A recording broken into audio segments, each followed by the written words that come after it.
I was raised in southwest Idaho. My parents gave me an incredibly excellent start in my life, which I appreciated very much.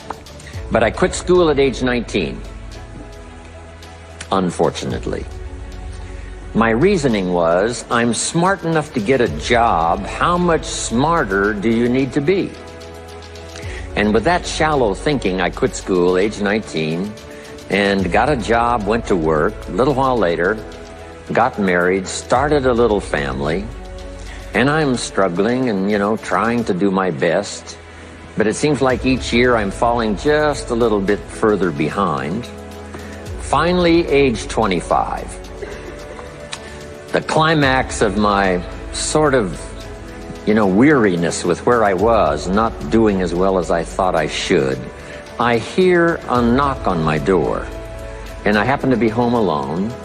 When I opened the door, there was a little Girl Scout about this tall selling Girl Scout cookies.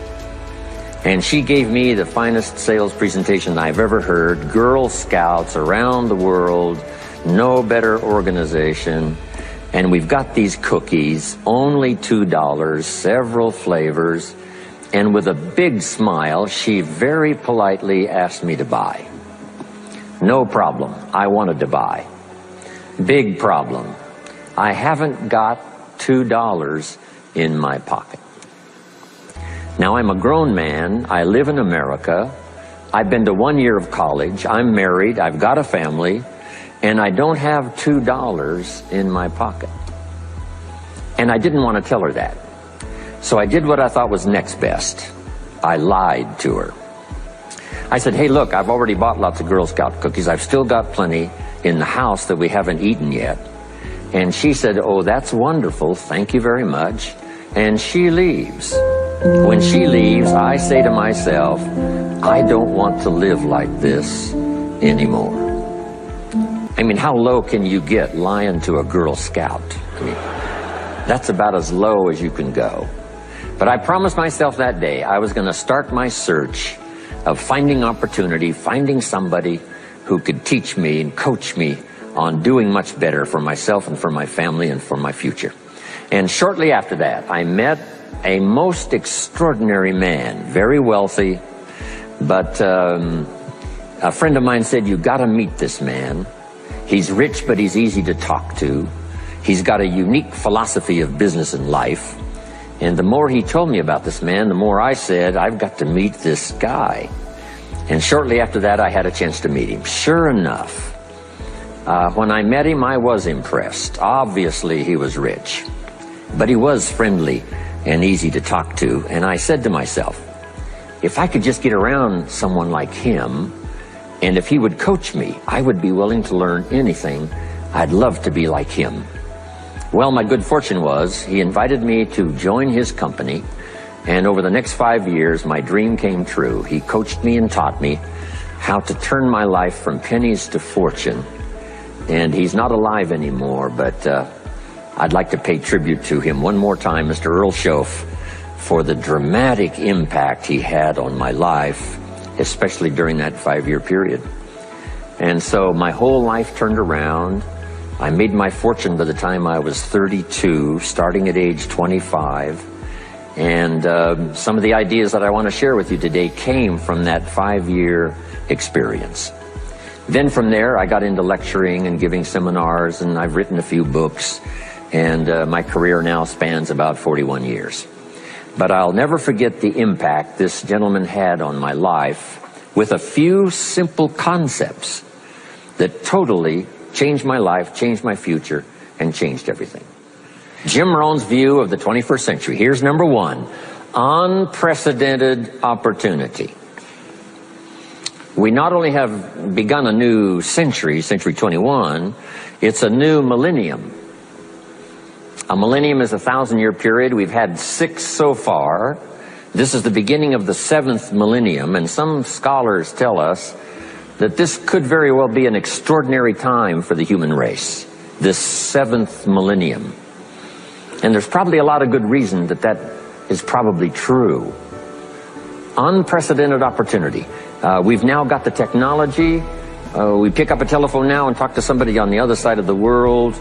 Transportation now is so easy. I get on an airplane in Los Angeles, and 13 hours later, I'm in Tokyo. 5 meals, 3 movies, and you're there. I mean, you know, it's a simple deal. Anyway, we've got technology, we've got transportation, we've got all the rest, right? So this is going to be a time of unprecedented opportunity in every field you can imagine, every industry, every country. It's going to be the greatest period of opportunity time in the history of the human race, the 21st century, especially these opening years of the 21st century. So that's number one, unprecedented opportunity. Now here's the second note to take. Now also keen competition, because we now play the world game. And it's not just competition across the street and company to company and, you know, division to division and, you know, company to company. Now it's worldwide competition. A job now becomes available. Does it go to someone in Minnesota or someone in India? Worldwide competition. So now you've got to be ready to cash in on the opportunity, but you've also got to be ready for the competition. So I've got some interesting ideas on how to be prepared for both opportunity and competition in these opening years of the 21st century. Here's some of my best advice. Number one, you've got to have more than one skill. It's okay to have one skill, but I'm telling you, if you want economic safety for the future, especially this century, my personal opinion, you need more than one skill. We've seen people, right, the last 15, 20 years that only had one skill, worked for this company for a long time, the division the guy worked for got chopped, eliminated, now he loses his job. Now he tells us he's in economic distress. Why would that be? Simple answer, he only had one skill.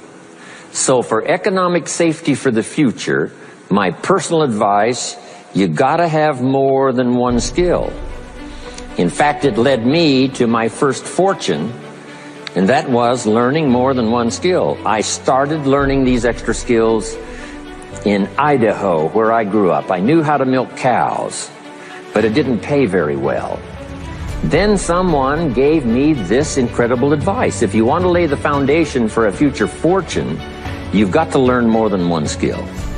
And I started that process age 25. Here's the first one, and I started part-time, a little sales job that I got. A product that I believed in, learned how to present it well enough for somebody to say yes, gave excellent service so that that would lead to multiple sales, and this little extra part-time job in sales absolutely started multiplying my income. From milking cows, now I've got this ability now to start getting customers, keep them serviced, and make some money in this extra skill. So now I've got two skills, milking cows and finding customers. Here's the next skill I learned, just to give you a quick list. Next was finding good people. If you've got a little enterprise going and you need some people, you have to just go look for them. And when I learned this skill, finding good people for my little enterprise, I couldn't believe how it drastically changed my income. My income now starts to multiply, not just increase. So now I've got what? 3 skills: milking cows, getting customers, finding good people. I'm on my way. Here's the next one that paid me big money, in case you're interested, and that's organizing. Organizing simply means getting people to work together.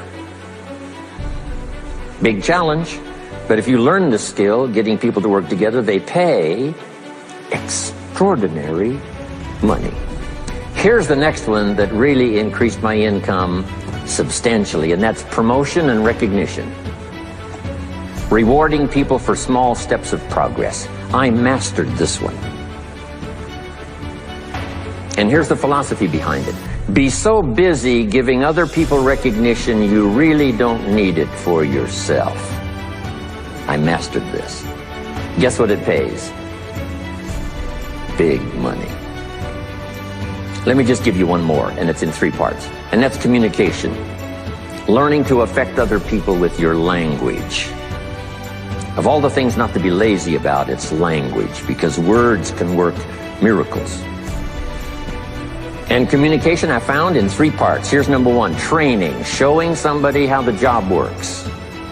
Showing somebody how the business works. We call that training.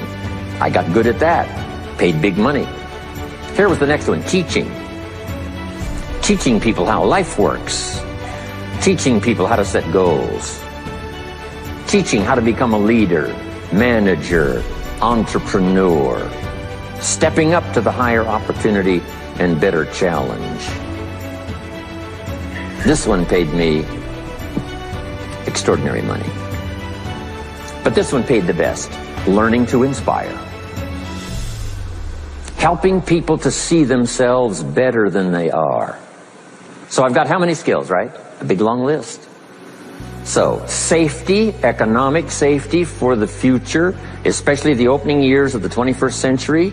Learn more than 1 skill. Here's number 2. It would be good to learn more than 1 language. Some of my business colleagues who speak 3 or 4 languages earn $3-4 million a year.